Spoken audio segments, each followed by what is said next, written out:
Our story begins in the middle of the 40s, when a hopeful young soldier called Sam...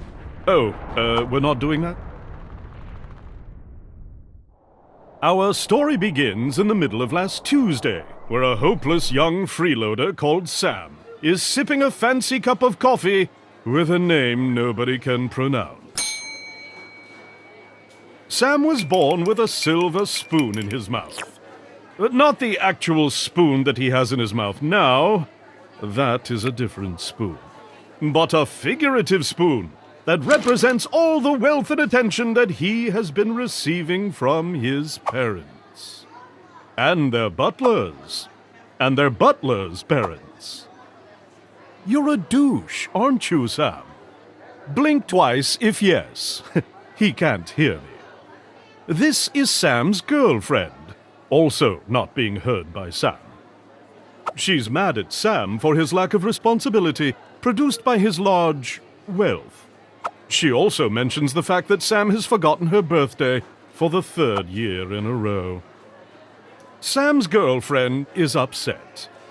As with most rich and famous brats, Sam does not pick up on that. Instead, he decides to lay this gem. Things just work out for me, baby. I can't just run around and do stuff. I'd end up with a limp spine or Then, something. Sam's girlfriend does something she should have done a long time ago.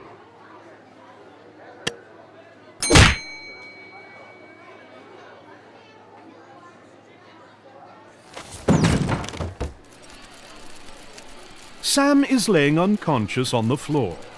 He gathers his strength and makes an effort to get up. Then he makes another effort to stand up straight. Sam is hit in the head so hard, he has to remind himself how to walk. He takes a right step. Then he takes a left step. Good job, Sam! You're very good at existing. How dare you startle my child? An overprotective mother hurls a cup of coffee in Sam's face. He has to blink rapidly to regain his vision. Say something, Harold. Oh, gee. How is our son going to become a respected politician if he can't fend for himself? I thought he was gonna become an actor. Oh, what's the difference?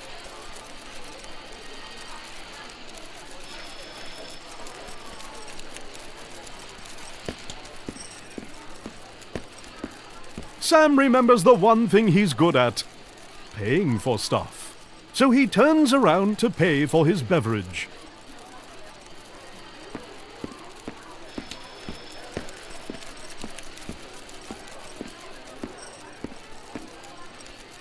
Sam pays the guy 500 euros, barely covering the coffee. Thanks for the tip, douchebag.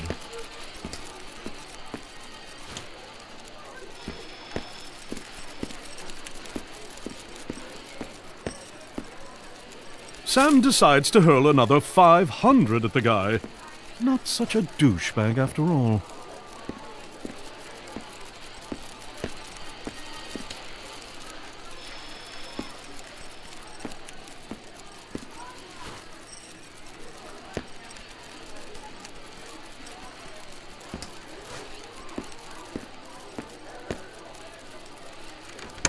Sam spends a decade making his way out the door, which is pretty good for a guy with a major concussion. As Sam waggles outside, he sees his girlfriend on the other side of the road. Sam pulls himself together and rushes towards his soon-to-be ex-girlfriend. This is when a septic tank truck approaches Sam with an average speed of 90 kilometers per hour. The impact renders him 8 types of dead.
Who knew a bottle to the face would result in such a terrible fate for Sam?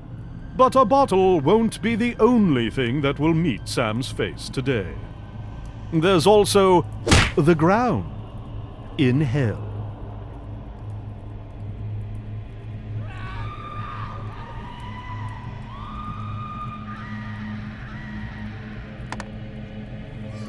Sam does not like being dead a single bit. He also hates the eerie feeling of not having any cash on him. Then, he finds 7 glowing notes in his pocket. That makes him feel reasonably better. He checks out that horrible sound he's hearing. Not the horrible sound of the screaming souls around him. The other horribly irritating sound.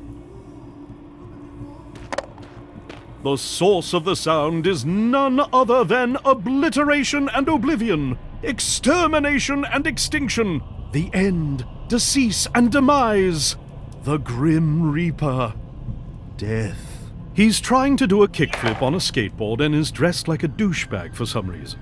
In his coarse, horrifying voice, he lays this on Sam. Yo, yo, yo! You must be Sam from the info I was provided. Then he takes a second look at Sam, and his eye sockets widen. Holy feces, dude! Your soul be like a diamond. Let me cut you a deal that we can seal. For reals? Aight, man, it decided. The notes in Sam's pocket are something called a shred of life. Every soul has at least one, and it is the biggest unit in Hell's currency, followed by quality of life, school of life, sound of life, meaning of life, and thug life.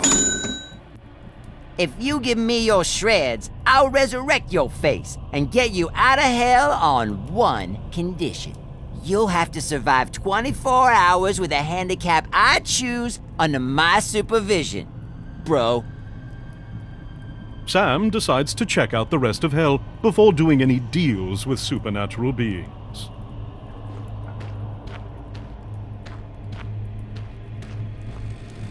Why, hello there, dear sir.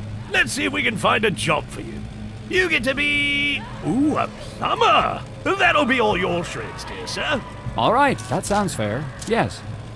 Sam notices that the souls that get into Hell are forced to get a job and become functioning souls of society. For most people, this is okay, but for Sam, it's horrifying. He hurls his shreds at death like he's never hurled piles of money before. Why, hello there, dear sir. Let's see if we can find a job. He keeps the last shred for the next time he meets the gatekeeper of Hell, whenever that's going to be. Heh. Aight, bro. I only get to do these deals annually. But if you really want to live in biz, you have to do it manually. Also, I will stop speaking in rhymes now.